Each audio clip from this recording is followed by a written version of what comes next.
Happy Friday, and thanks for tuning in to RadioFreeRhinecliff.org. And this show in particular, correct me if I'm Norm, I'm your host, Norm, and I'm thrilled to be here tonight with Nadine Robbins.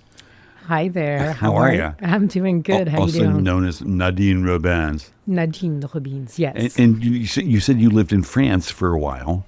Is Nadine a French name? It is. Your mom's French. Mm-hmm. So did they call you Nadine? Yes, Nadine.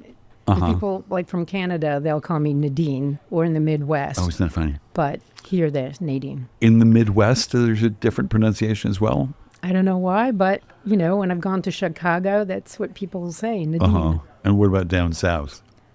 Oh. Nadine. How y'all doing? That's good. So how old were you when you lived in France? I was young, back and forth for about 6 years until I went to college. But in what ages? Oh, okay. I'm going to have to dig deep in the memory here. But the last time... We're not going to hold you to it. Okay. But when I was really young. And then the last time I was there was from 14 to 16. And where was it in France? The south of France, right on the Côte d'Azur. Wow. And I know. I didn't know how good I had it. and what was that like being... did they treat you as a French kid or as a transplanted American kid, or? They were always really nice, and because I was thrown into the education system really young, I picked up on the language. So nobody knew half the time that I was American because, the language, I got it, the pronunciation and everything. So, Can you say something in French for us? Oh my God, I should have practiced. I don't know. What do you want me to say? Like I something? don't know. All I can think of is dirty stuff because I'm still 14 in French class trying to figure out how to say nasty things. And do you get to speak French much? No, not much. We used to have a group at Calico years ago in the mornings on Wednesday with Michelle sweet. Donner and a whole group of people.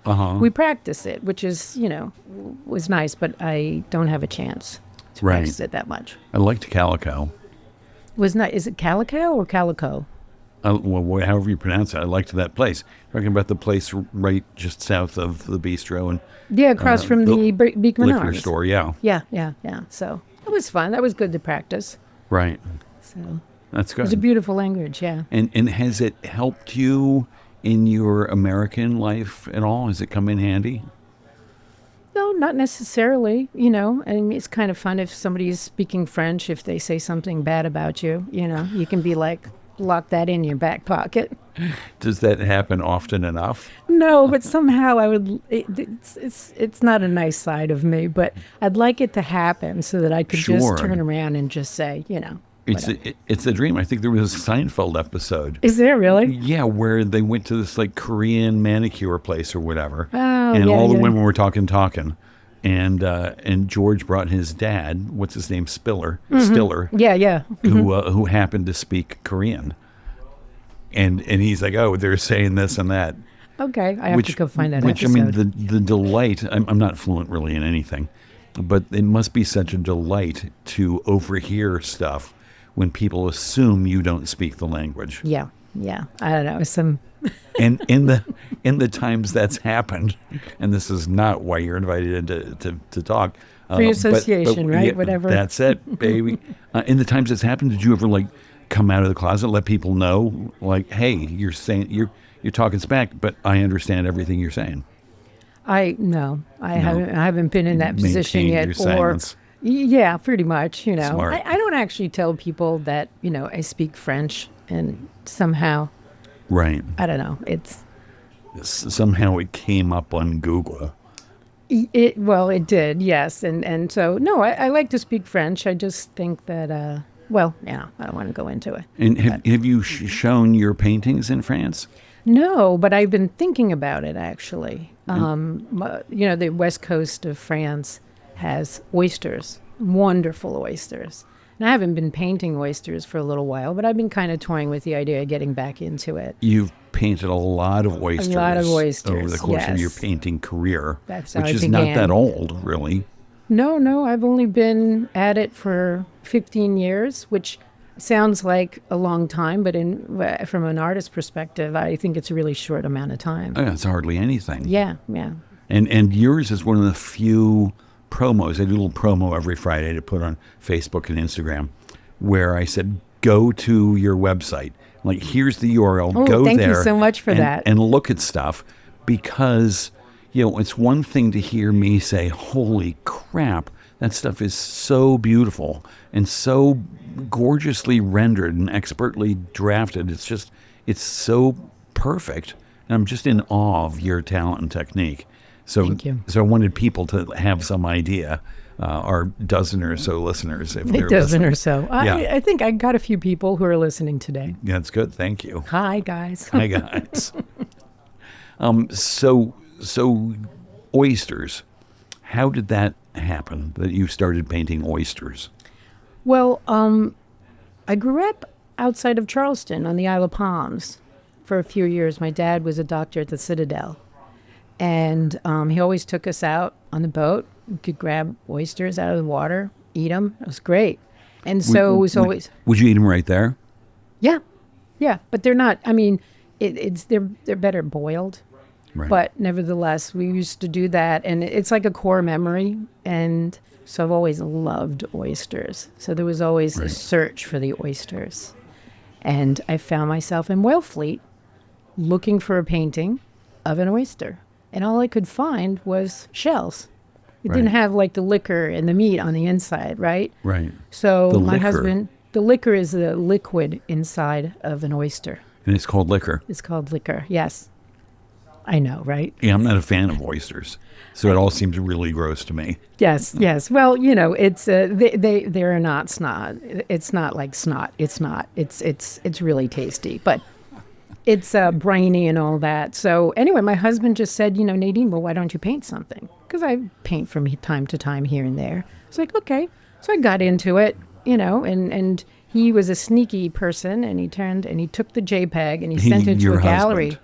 My husband took a JPEG of the painting and sent it to a gallery. Unbeknownst to you, he takes no a clue. picture and sends the JPEG to some gallery. Yep. How did he choose which gallery to send it to?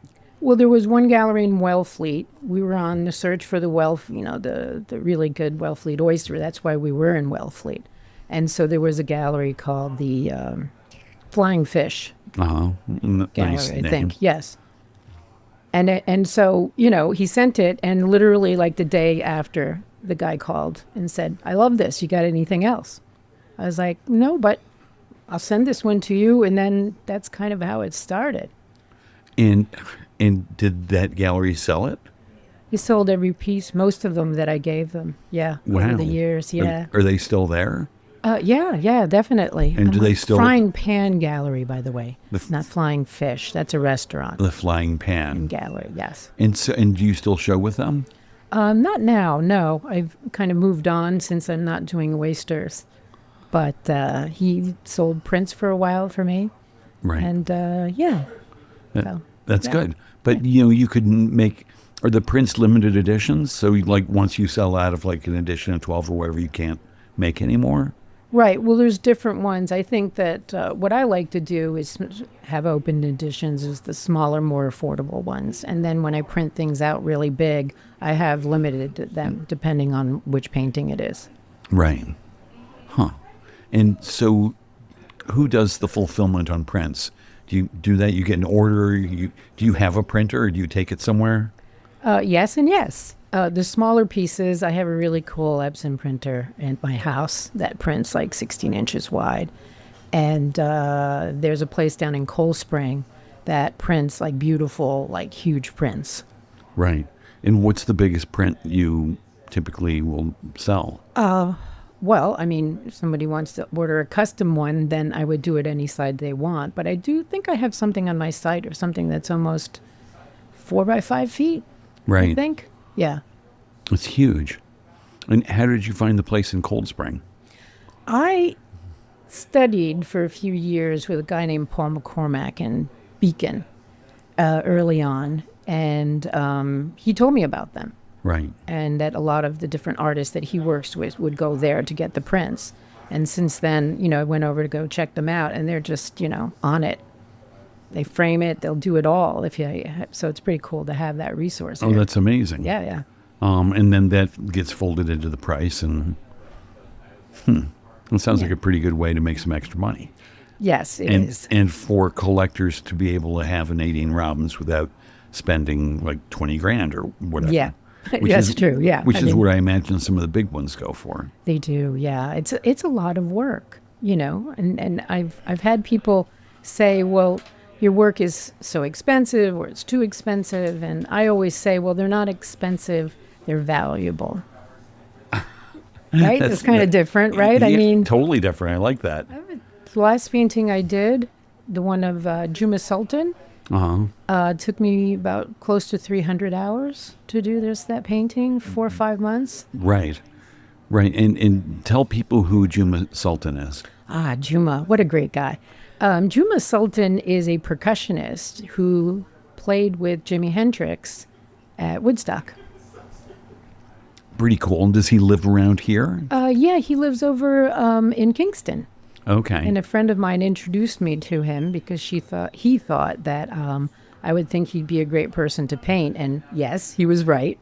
That's nice. Yeah. So somebody's like, I want to introduce you to this guy. He's got a great face. And you meet him. You're like, I want to do it. So how does the portrait progress from there? Excuse me. So I had a chance to meet him. And generally, I like to meet the people first, see if there's a rapport or some connection, because I think that helps with the portrait. So get to meet them first, and then we do a photo shoot and have some fun with that. And I have already ideas, in mind, but none of the ideas I have ever come to fruition. I kind of go with it. And it's always the photograph that I had no intention of photographing, either in the beginning or at the end, is the one.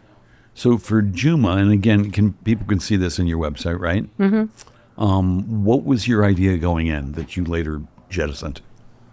You said you always have ideas going in on how the portrait's going to be. Well, for example, some of the ones that I've done, earlier on, there was a woman with the donut that called Running on Dunkin'. And that one, she lived above a Dunkin' Donuts, and she was talking about donuts being on her thighs. I shouldn't be eating them because she's a dancer.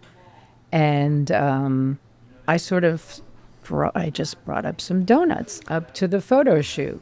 And I just said, want one? I'm like, I really shouldn't. And so we just started eating these donuts. And that's kind of how, I'll have these ideas and I'll bring props and things. Right. But and was that for a particular series that you were working on, the donut one? Yeah. That series is fun. It's ongoing. It's called Bad Habits and Guilty Pleasures. And so, people will confess, what their bad habits and guilty pleasures are, and I interpret them. And how do you find people who want to do that? Who want to confess ask. their bad habits? You just ask. And that's it? People are like, yeah, sure, I'll do that. Yeah, I mean, I'm asking somebody that I think would work well in a portrait, right. And I found, God, what's her name? She has a stage name and her real name. I'll say Liz, I think it is. Is it Kimmy Berlin? What? No, sorry, that went over my head. Yeah. So anyway, I forgot the question. You were saying you found drink. somebody who had a stage name and a real name. Oh, yes. And you asked them. On Instagram, I found her. I asked her if I could paint her. She said yes. I went to the city, saw that there was some donuts. This is the donut person again. It's the donut. Well, it's just, donuts are delicious. So who doesn't love donuts? Have you been to Mighty Donuts up here? No, I want to go because I want to know what a $5 donut is. Pretty good. Is it? Yeah. Yeah. Okay. Pretty good. And I happen to know that one of their very best donuts is the gluten-free donut. Go figure. Yeah, really. It's a gluten-free donut with brown butter frosting. It's just spectacular. They're not open tonight, right? They're only in the morning. I don't know. On the they way home. I open at 7 a.m. tomorrow. So do people say no? Would you approach subjects and they're like, oh, no, I couldn't possibly? Generally, it seems people are a bit shy about it. Right. So I'm cool with that. I'll just say, okay, that's fine, and just move along to someone else that, I'll see and just be like, oh, wow, that person is really has something to them that's photogenic, or who knows why there's something very attractive about them that I can inherently see, and then I'll approach them. And if you do a portrait of somebody, they don't like it, do they ever say so? Not to me. Right. They may have said it to somebody else, but I haven't heard anything, no. Right. Well, I'm not. I think that I'm doing them kind of like not a disservice. That I'm doing something and I'm making them look good. And I'm say it again. They're really so gorgeous.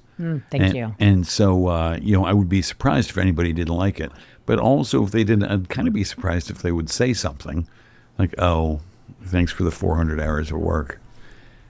And do people often commission you to do their portrait? I have been doing commissions more so than I used to. I'm sort of right now moved away from doing as much gallery work and trying to get into more commissions. Right. Commissions are nice. You know you're getting paid for it. Yeah, that's always nice, Yeah. right? Whereas gallery work, you paint it and you hope somebody decides to buy it. Right. And they do. I mean, I this new series that I had done with the dots and the lines, those have mostly sold out. What does that mean, dots and lines?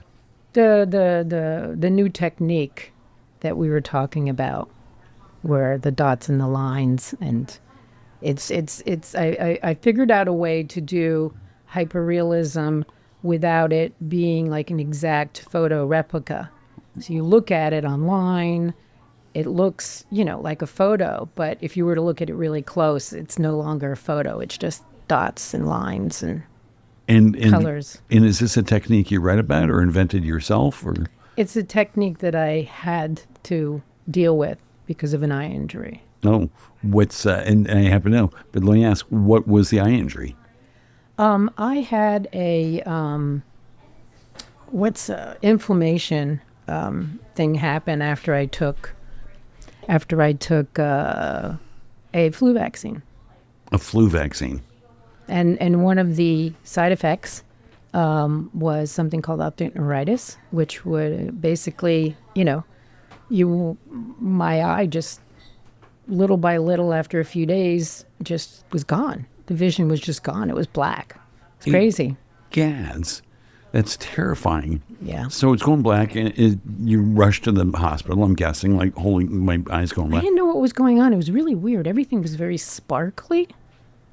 And I didn't really think anything about it. And was it Tom Kale? Yeah. Your buddy? Yeah. He's like, Nadine, you're an artist. Go to the doctor. Right. Good and I for was him. like, okay, I didn't think anything of it, and then I went to the doctor, and the next thing is I'm being rushed into the emergency room if I were having a stroke or something. It's crazy. And were they able to do anything for that? They were able to, pump me up with prednisone, and I got the tiniest bit back, so that was good. But and so is this a side effect that's in the long list of side effects that they tell you about when you get the flu vaccine? It's there, yeah. And so my next question, you don't have to answer any of these questions. Does its presence on that long list of side effects preclude you from suing?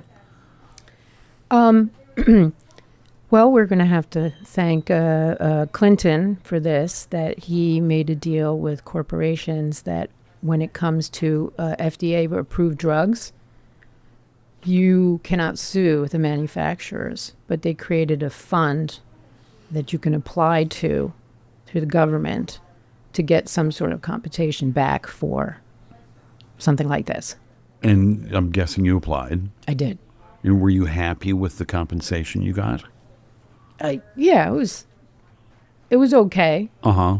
And for an artist to lose half of her vision, I don't think anything would have. Yeah, I mean, there's no money value. It must have been a really sort of emotionally trying time for you. Yeah, it took years to kind of get over it, and I didn't think. I thought it was okay, but then you realize after a year or so, you're like, wait a second, I don't think I'm okay. So right. Yeah. And you said in some article I read about the loss of depth perception. 'Cause you Yeah. need both eyes for that. And how you went back to painting and you found that your brush was hitting the canvas too soon, making contact with the canvas too soon. Oh, so frustrating. It was Bad.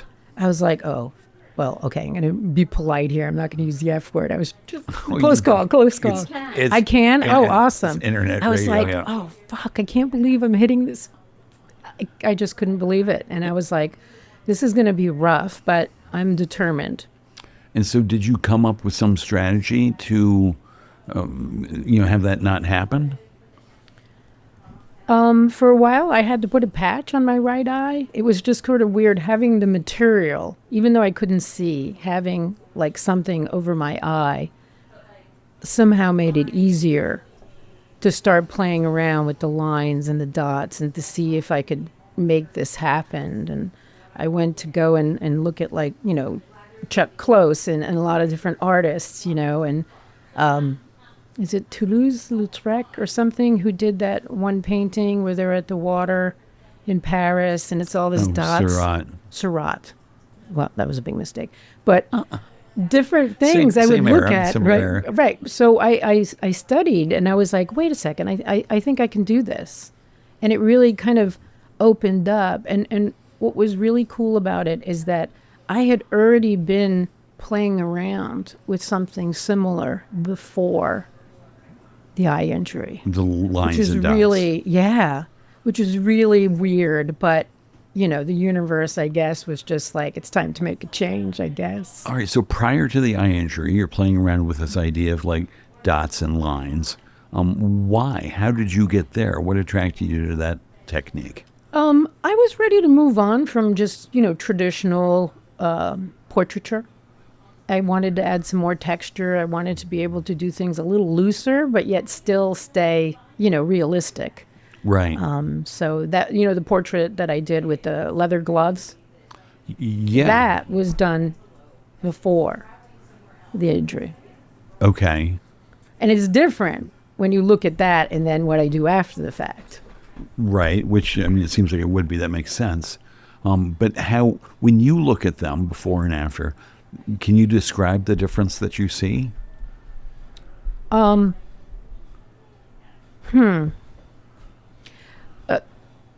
There's a lot more texture now, and I'm not as precise. So, and I also love color. So I gave up a lot of things like real skin color, skin tones.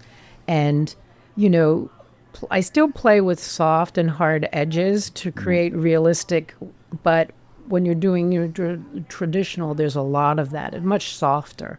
Right. And I just needed to get out of that. I was forcing myself to get out of that. It was too rigid for me. Right. And where are the hard edges that a painter sees on somebody's face? Because I think about a face, it's like all soft and supple and stuff. Yeah.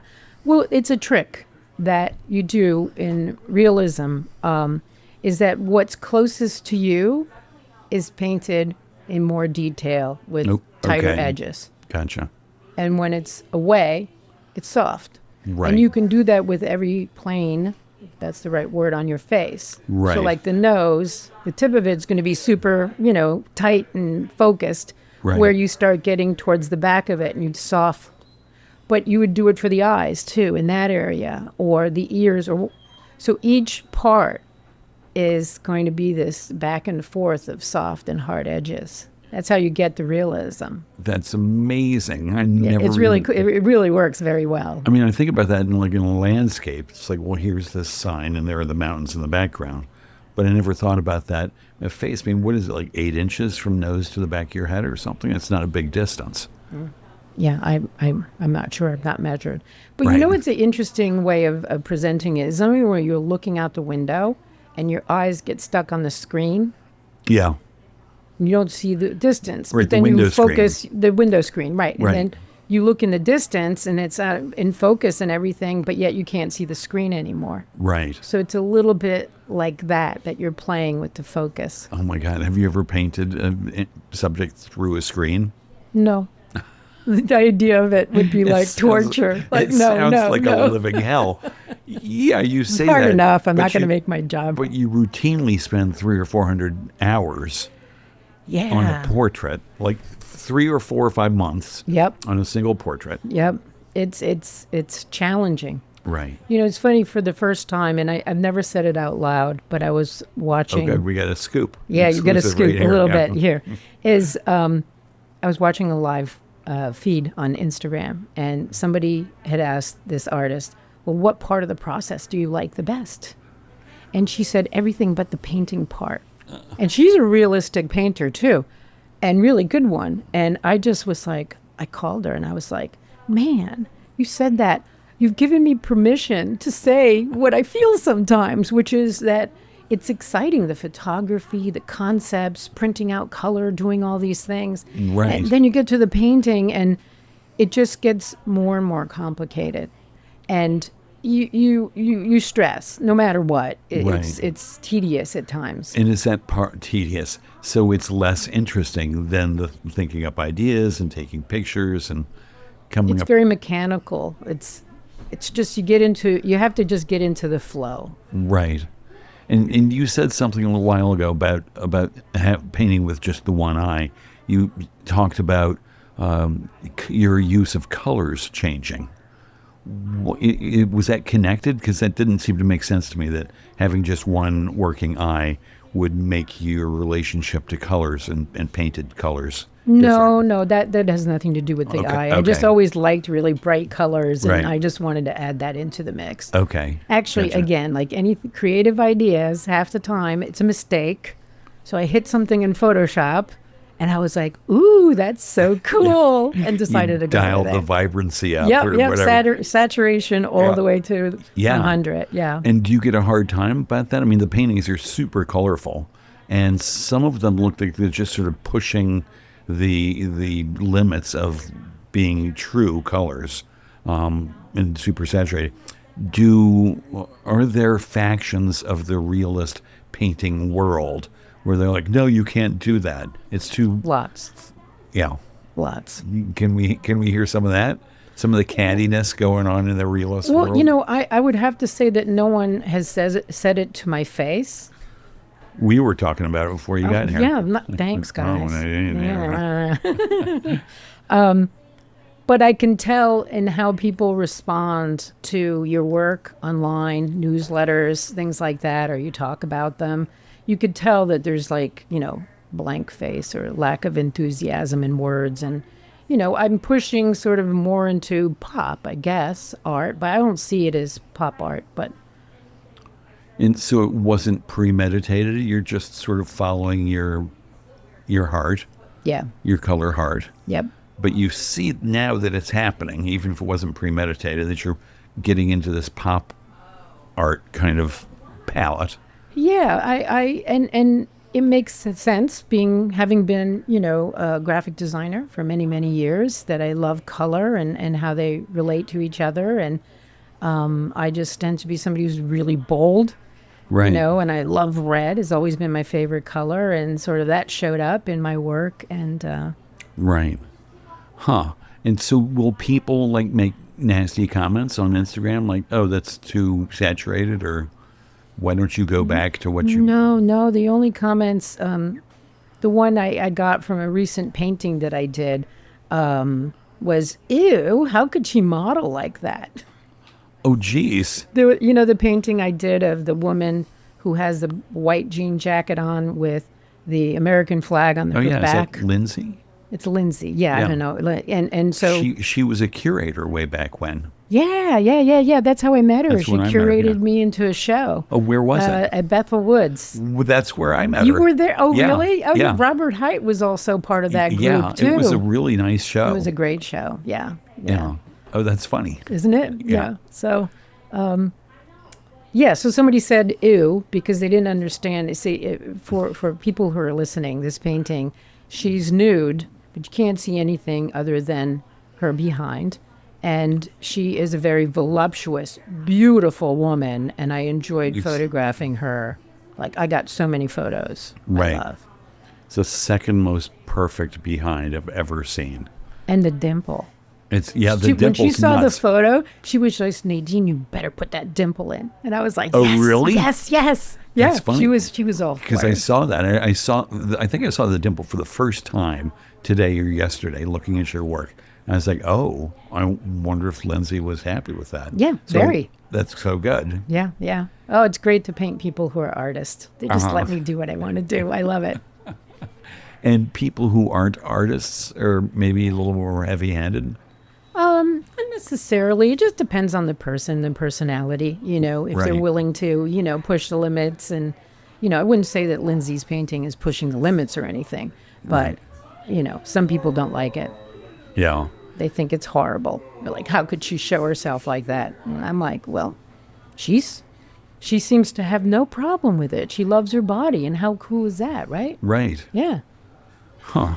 It's not All hard. types. Not hard to find prudish Americans. I'm not touching that one. Well, it's America's famously prudish. Yeah, And that's true. you lived in France. France was famously not prudish. Yeah. They're like, whatever. It's a body. We're not going to freak out about Yeah, that. they're entirely different. Two Yeah. bodies or 100 bodies, whatever. So, did you ever consider moving to France and living there? Do you have dual citizenship? I do now. Yes. And I just heard Trump saying like, "Oh, people are no longer going to be able to have dual citizenship. You have to pick one or this the is other." new to me. Oh, this complicates things. I can't even start. But I'm glad that I have my dual citizenships, which I actually went to go get when Trump was elected the first time. Smart. As I could. There's this thing where if your mother's French in 50-year window, you can get your citizenship. So I did. Nice. And And so then your kid also, I think benefits you from that? can. Yeah, we're looking into that for him. Yeah. right? It's And more complicated. and hubby, Hubby is all American. right? And but there's a process too that you have to prove to France that I'm married to an American, and so that's a process that we're doing right now. We have to all the documents, death certificates, marriage certificates of parents and grandparents and ours and all of that. So Right. And what's the idea? Would you maybe retire there, or move there tomorrow, if you could? I'm lucky that it's a possibility if I need Right. it, Right. which scares which I don't want to do that, but. Right. So you were in the Outer Banks there. I forget the name of the island as a kid, correct? How did you end up from there up to Rhinebeck? Oh, wow. Okay. And take us through Garrison. From Garrison to here? No, Okay. from the Outer Banks to Garrison to here. Okay. So let's see. Okay, how am I gonna do this? I'm gonna say, Yeah, that's right. okay, And I got a map right Mattawan, here. I'm born in New York City at Mount Sinai Hospital. Went Okay. to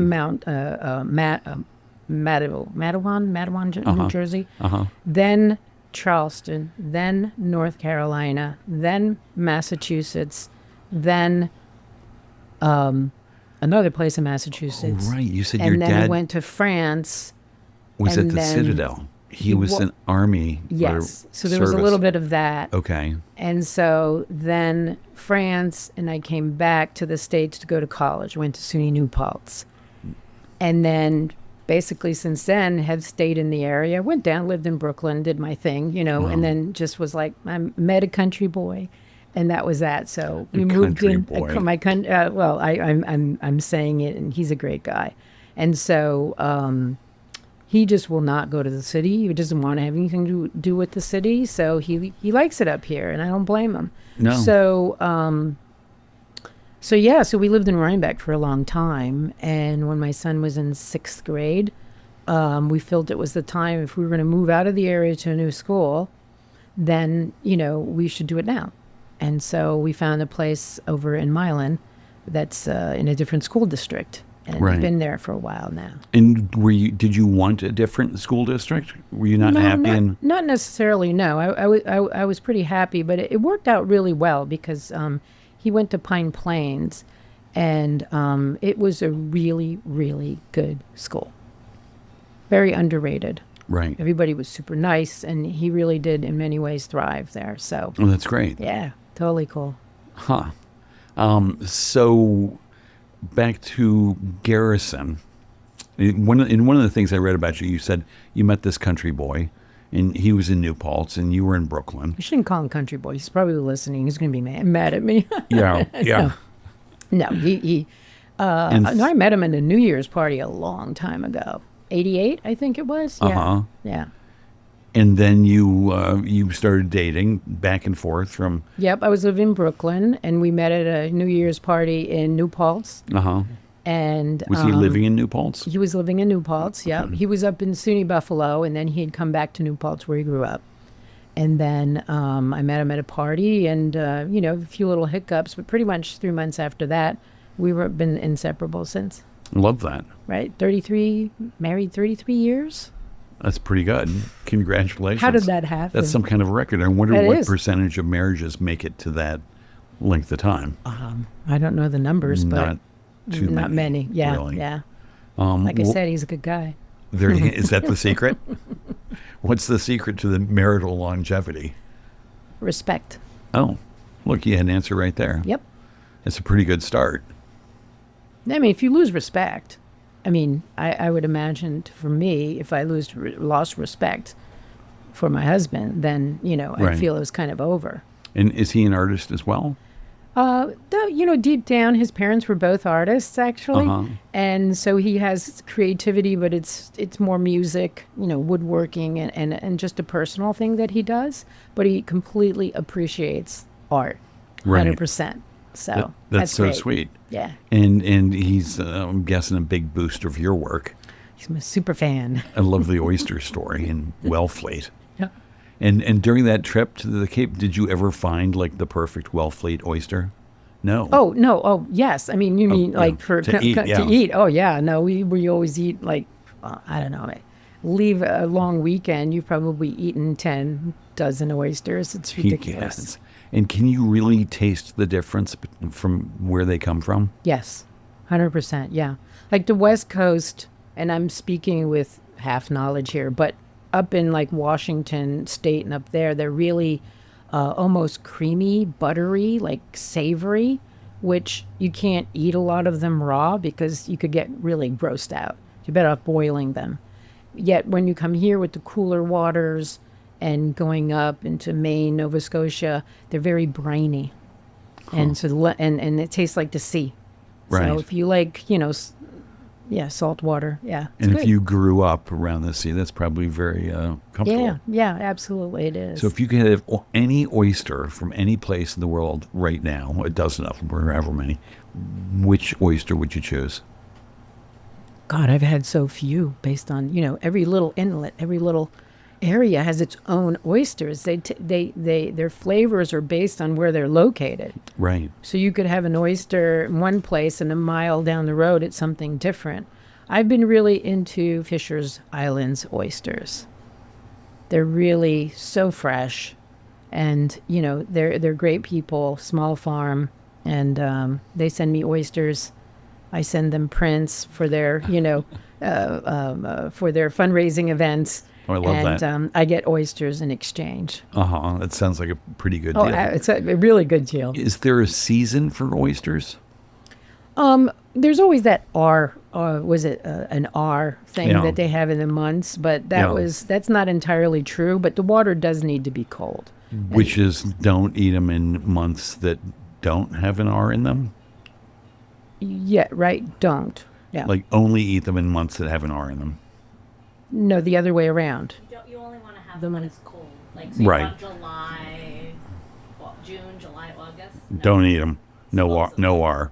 Well, no, it depends. Like, Wellfleet, right? And Wellfleet, they have oysters all the time. And come October, when the waters start getting cooler, that's when they really start to shine.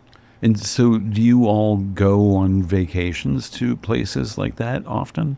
I mean, you talked Well, about we going used to Wellfleet. Yeah, we just haven't been doing as much vacationing lately. Just, we live in like small paradise over in Milan, so Right. why go anywhere? But Yeah, I mean. and then I you- can have oysters delivered from anywhere in the world. I love that. I mean, it's amazing, isn't it? And is there a special service that delivers oysters from anywhere in the world? Oh, you just find the place you want to order them online, and then they Right. come to you. But there's They're- not like a clearinghouse for oysters. And Not that I know of. just curious. It's all so exotic to me because I don't like oysters, so I'm not in that world. Right. People are fanatics. I mean, there's even a course now that you can take where you can become an oyster sommelier Oh boy. because they have such subtlety and it makes sense. And so someone that I met years ago started it. She was just as obsessed as I was with I love oysters. that. So. But they must change in taste from like year to year, and with changes in oceanic acidity and ocean sure do. temperatures. Yeah. So have you gone back to places and been like, oh, the oysters are not what they once were? Yeah, I would say that about Wellfleet. They've, I think they've been over-farmed. They're very small, and some years they're so salty. I think that's as I understand it, it's close to when they're, I forget the term, but when they're spewing out, they're, I can't even think of the word. There's a term where they're spitting out their babies, Right. and they get very salty around that time. Huh. I wonder if there's sort of a biological reason for that. I have no idea. Yeah. I just know that they get salty when they do that. Spat something? I don't know. Right. Forgot. And that makes them less tasty. Yeah. Too salty. Too salty. Huh. Even for me, I'll eat any oyster. I'll try them all, but Right. so. So let's go back to Brooklyn, where you live. Brooklyn. Yes. Brooklyn, New York City, where you lived for a number of years, and you worked as a graphic designer. Yeah, I worked for a graphic designer at Citibank on Park Avenue. Wow. It was so cool. Yeah, I could see like the whole strip on Park Avenue. Yeah. Yeah. Huh. That's just a beautiful street. Yeah, and I had a window view. Here I am, 21 years old. I got a job at Citibank, and I got a window. And That's I didn't know how good I had it. unheard of. Yeah, yeah. And how It's a did good you gig. how did you get the job? You said you went to New Paltz? Went to New Paltz, and there was a really great teacher there named Munira Spence. Uh-huh. And she had contacts. She went to Yale, so she had contacts in the city. And so she introduced me to some of the people she had gone to school with.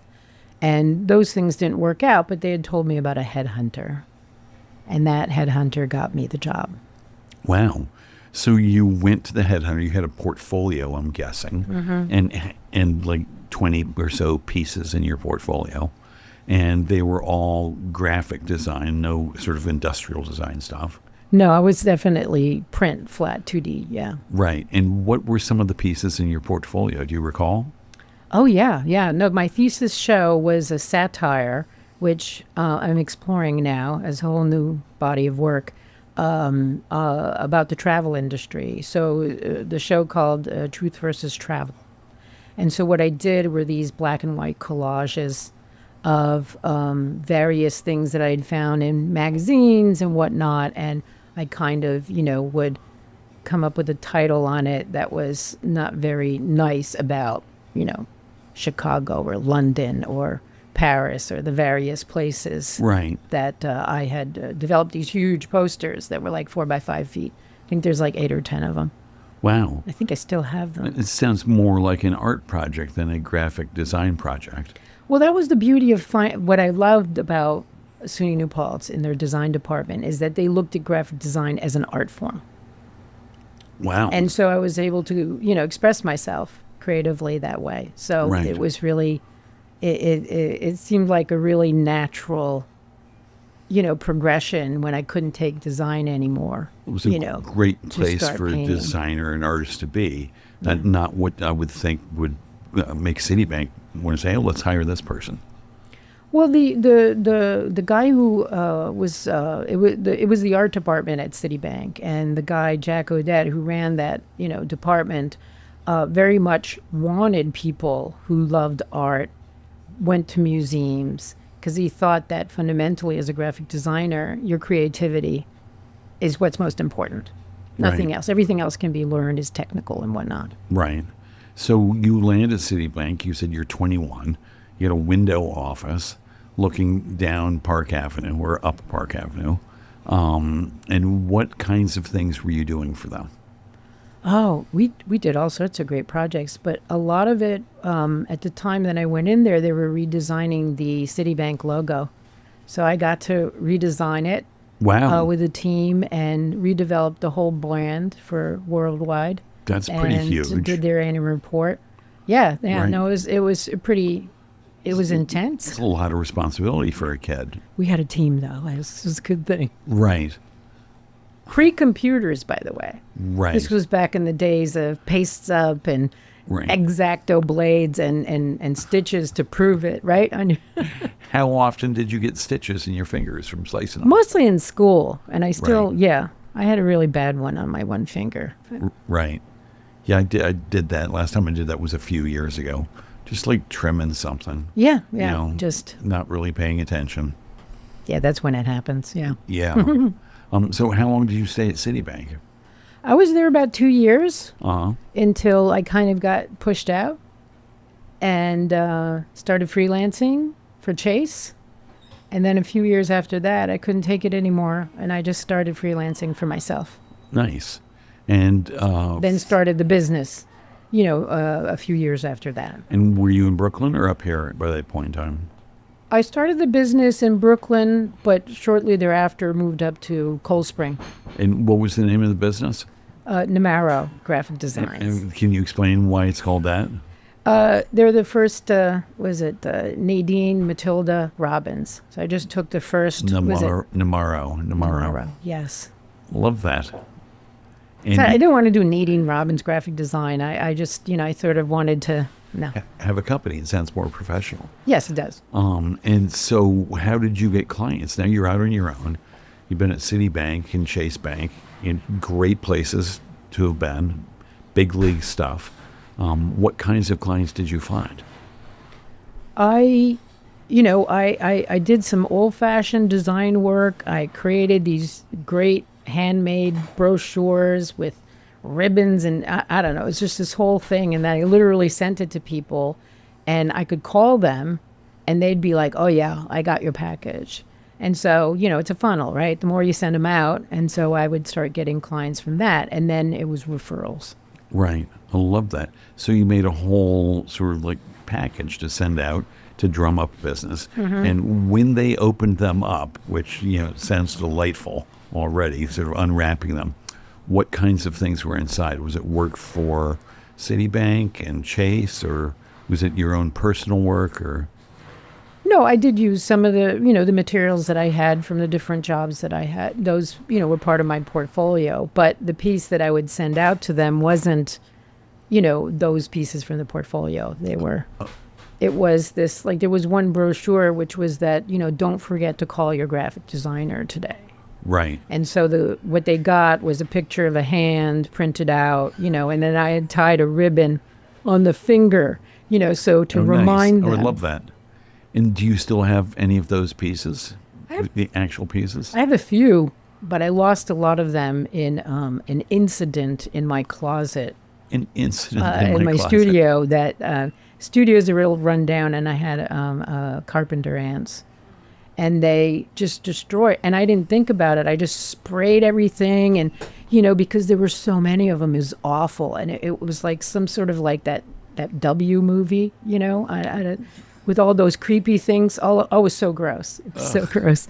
And so I just spraying and throwing things, and it ended up being one of those boxes was the one that had like one sample of each of my pieces. Oh, geez. That I loved, yeah. But, it's Right. okay. And so you moved up here. Did you start getting local clients up this way? Yes. Nice. Who were some of your local clients? And do you still do any of that? No, I'm not doing any graphic design now. I mean, I still like it, but at the same time, it's completely changed. And with AI, there's no point in looking into doing any more work. Right. As I see it. And do you use AI for any creativity, or any of your creative generating? I haven't. No. I mean, I it's so much fun to grab the photos in real life and put them together myself. I mean, that's the fun Right. of it and the challenge of it. So I use it when I write things, and I'm very bad at structuring sentences. So like something like Grammarly, which is great. You know, you put your story in there and it clarifies and it makes it just flow really nicely. And that's kind of how I use it. So, Interesting. but who knows? And do you have to write a lot of stuff? Yeah, I write my newsletters or, right. stories. Like you got 12 pages there, right, that you downloaded from the internet. Probably half of them are me writing them. Oh, well, yeah, all of them had bylines from somebody else. They were like, Oh, the ones you have. Oh, yeah, okay. there's a lot of articles but about you out there in I'm the world. I'm sending it most of the time. You end up writing the story itself and you submit it. And then they edit it a little bit. Yeah, some of them, questions and answers. There's so many nice articles out there. I'm just looking through now. Oh, here's something I wanted to ask. When I was asking about writing, I thought about like submitting to festivals or fairs or exhibitions and stuff, which almost always involves a little bit of writing. Yeah. Do you ever use AI to help you with those things? I usually write it myself, and then I'll go in and ask, because I'm learning about prompting now, because I think it's an important tool for people to have. So I'll ask it, create a prompt. You're in ChatGPT and you ask it, create a prompt to be able to rewrite this story for this type of intended use to this person, so on and so on and so forth. And so then I paste my copy in there, and then it regurgitates out it in a way that is good for whatever purpose that I'm using it for. But I don't ask it to write for me. Sounds very convenient. So it Very sort of helpful. polishes things up. Yeah. And makes them specific to whatever you're applying to. Yeah. Mm-hmm. That's great. And are you applying to any things right now? No, right now, I it's really hard to paint sometimes these days. I'm not alone. But I'm playing around now with a whole new idea in the studio, which is a little political. But you've seen, anybody who's seen my work and looks into it, they see that there's always defiance, it's always there. There's always a little poke. And so what is the new series? The new series, I don't want to say too much about it because I'm kind of excited, but it's music has always been a real inspiration for me. So it's based on music, going to concerts, albums, and using my skills as a graphic designer. Right. And you must have done album covers throughout your graphic designer career. Oh, no, I wish. No, I was doing all sorts of corporate work for banks. Uh-oh. Yeah. It's very traditional, very conservative. And Yeah. I'm not complaining, but if I had, I met this guy who's the creative director at Sony. Uh-huh. Really good. Dave is great. He's great. And I sent over in LinkedIn, I sent him a message saying, hey, in the 80s, I would have died to work for you. Right. And so he gets back to me. He's like, well, what about now? You got me all excited about it, but it's not the same. He doesn't do any design work. It's delivered to him. So it's like, darn. Right. Yeah. That's a shame. Yeah, it is. I wanted to ask you about influences. Also, I wanted to ask about, you describe your form of realism as hyperrealism. Yes. And I think I said photorealism. What's the difference, or is there any between those? No, there is a difference, and people have, different interpretations, or you go online to like Wiki, it says one thing. The way that I interpret it is that you're pushing beyond photos. It's not a photo anymore, but yet there's that trick that it does. And I think that it's sort of, that's how I look at it, is that I'm going beyond the photo and really like purposely enhancing certain parts of the painting that I really want to be crisp and contrasty and really come out at you. And that doesn't exist, in the photorealism world. No. I think of this guy, Richard Estes, the only photorealist I know. Yeah. And, and he would paint, street scenes Or in New Audrey York City. Flack. Audrey Flack. Yes. No, but she painted assemblages of objects often, and so there was art in that. A street scene like 42nd and 6th or whatever. I see these things. I'm like, oh my God, how did he freaking do that? And then the next question is, why? I mean, if you're just going to duplicate a photo, Oh my God, this question. why do that? And you, like you say, take it further.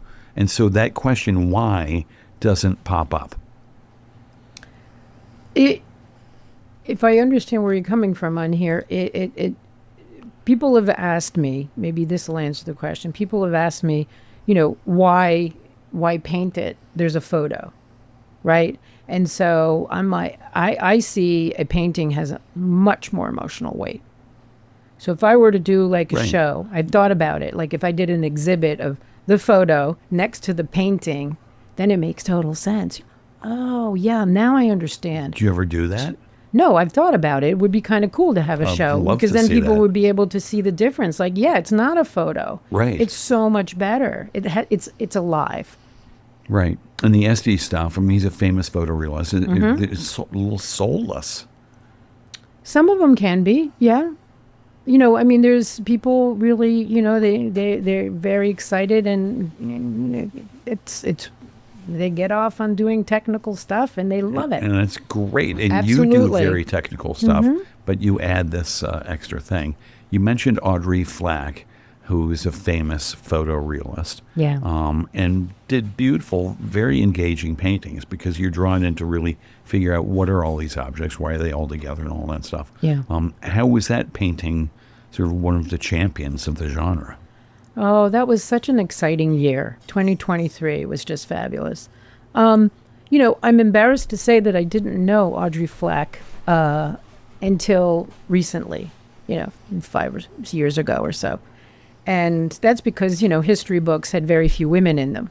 So I never knew about her when I was in college.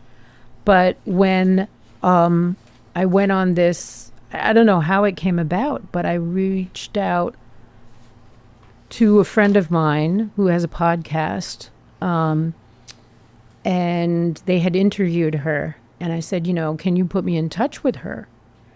And she did. She put me in touch with someone who was working with her on a book. And I went down to the city, put my, big girl pants on. I hate to network and all that. But, I went down to the city and I went to this event where she was being honored. And I went right up to her and I said, can I paint you? And she said, sure, talk to, Sevi, who was her assistant. And I spoke to him, and then he's like, well, do you need a picture? And I'm like, no. I said, I only work for my own photos. And he's like, oh, okay. So then, a few months after that, I got to photograph her and then painted her. And then my gallery decided to bring it down to Art Miami. And it's where it eventually sold. It did And sell, it's a yeah. gorgeous picture. And guess what? We're out of time. Oh, there you go. I know what happened. And that photo is on your website. Yes. Nadine Robbins with 2 B's, Robbins.com. NadineRobbins.art.com. Okay. Yeah. Well, no, they won't find me. There is a NadineRobbins.com. She's a real estate agent. Right. Oh, But I do want to say one thing. Yeah. First of all, thank you so much for letting me. Thanks for coming. Yes. But my studio is open next weekend for you. For, good. Oh, that's right. We were going to plug that. We were going to plug that. Yes, yes. For Upstate Art Upstate Weekend. Art Weekend. Go to Upstate Art Weekend or NadineRobbins.art.com. There's an open studio, and we're Friday, Saturday, Sunday. I'll see you there. Okay. We're all out of time. Thanks for tuning in. Thank you. Nadine, thanks for coming. Jen Hamoud, thanks for being the bestest producer ever. Absolutely. And thanks to the Epicurean for letting us camp here. Oh, yeah, definitely. Thank you. Good night.